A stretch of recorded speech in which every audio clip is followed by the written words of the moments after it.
Good evening. My name is BJ Lawson, and I am deeply honored to be invited here tonight.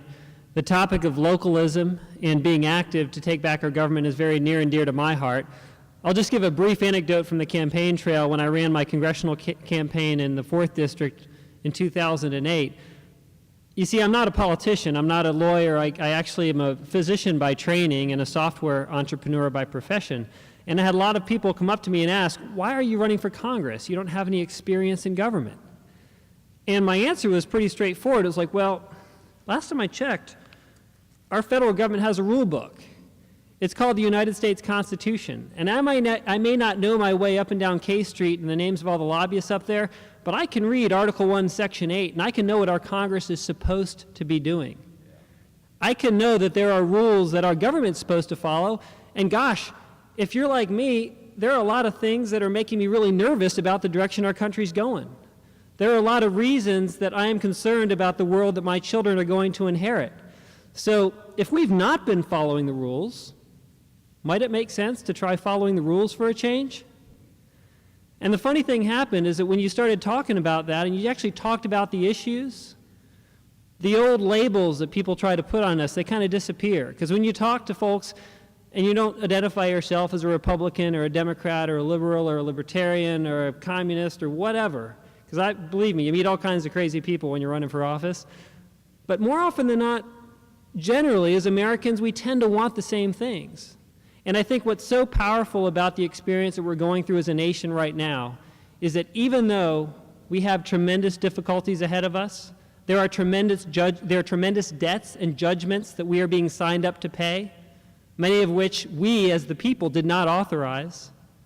Even though that's happening, we are going to come through this. And it's because of people like you, people like us, who have gathered here together to start asking very basic questions about how can we take back our government.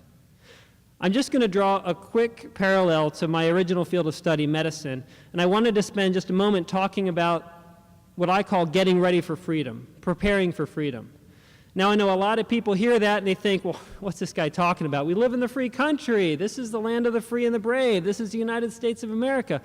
Well, okay. And I think a lot of people do believe we live in a free country, and we're certainly better off than many other countries around the world.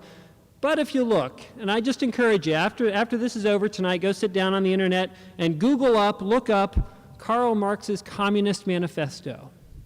And you read the 10 planks of Karl Marx's Communist Manifesto, and you'll notice that plank number 5, let's just pick one, plank number 5, it's centralization of the control of money and credit in the hands of the state. Check, got that one. And what happens when you give your money over to banks that can write billions and trillions of dollars of taxpayer liabilities to bail out their buddies while they're paying themselves 1% of their GDP in bonuses this year? What happens? Well, you get inflation over the years, and actually since the Federal Reserve was founded, our dollar's lost, what, 97% of its purchasing power? So that feeds right back into the cycle, because when you've got inflation and your dollar buys less, what do you need to do to survive? You go to your boss and say, hey boss, can I have a raise? Sure, I'll give you a raise. But then there's another plank in the Communist Manifesto, and it says that you need to have a progressive graduated income tax. So as you earn more money, the government's going to take a greater percentage of it. Anyone see a pattern here? Are we a free country? There's a quote from Forrest Gump that kind of calls out to me. It's stupid is as stupid does, right? We can do better than this. And what I mean by preparing for freedom is I mean we need to be honest as Americans, because I know that every single person in this room, myself included, is a freedom-loving individual who believes in the ideals upon which our country was founded, life, liberty, and the pursuit of happiness for every human being. But to make that real, we have to recognize that we as a nation have been dumbed down. We have been on a long downward slide, and it's not enough just to have a remnant of a few hundred people who are excited about freedom. We need to start by showing ourselves, and more importantly, showing our neighbors, even people that might not necessarily agree with us, what's possible when free people get to enjoy the fruit of their own labors. For me, this comes back to something very, very basic, and a lot has changed at the Lawson House since our campaign.